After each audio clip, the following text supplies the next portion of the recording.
Hello everyone. I am in Dubai right now and I am staying at Shangri-La, which is on the Sheikh Zayed Road that gives a very good panoramic view of the entire downtown Dubai. I will give you a quick room tour. Shangri-La costed me around $250 a night.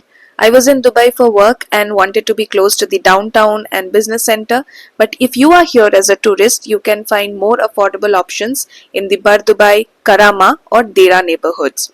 This was a beautiful room, to be honest, with all the amenities that you would probably need.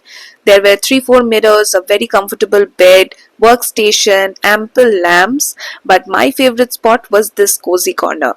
It was one of their sea view rooms, which gives a beautiful view of the Persian Gulf in the background. You can see the city as well very, very clearly. Temperature right now in Dubai is around 45 degrees Celsius with gusty winds, and it's scorching outside.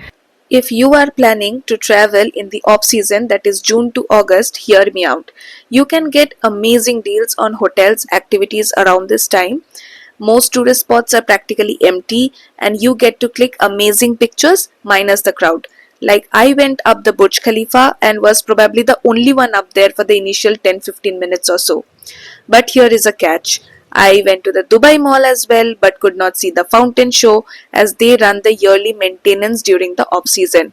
You can still see the light show on the Burj, but without the water show, it was just another tall building.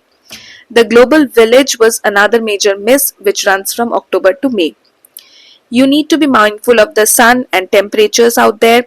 Desert safari, miracle garden, exploring souks and water activities might be difficult in this weather condition. Also, Dubai faces major visibility concerns due to dust storms and any outdoor activity around this time might be risky. However, if you are a shopper, there is never an off season for shopping in Dubai. There are a lot of covered passages, air conditioned shopping arcades. Dubai Mall itself is so huge it would practically take an entire day to explore. Choose your reason to come to Dubai and spend some magical time in this beautiful city.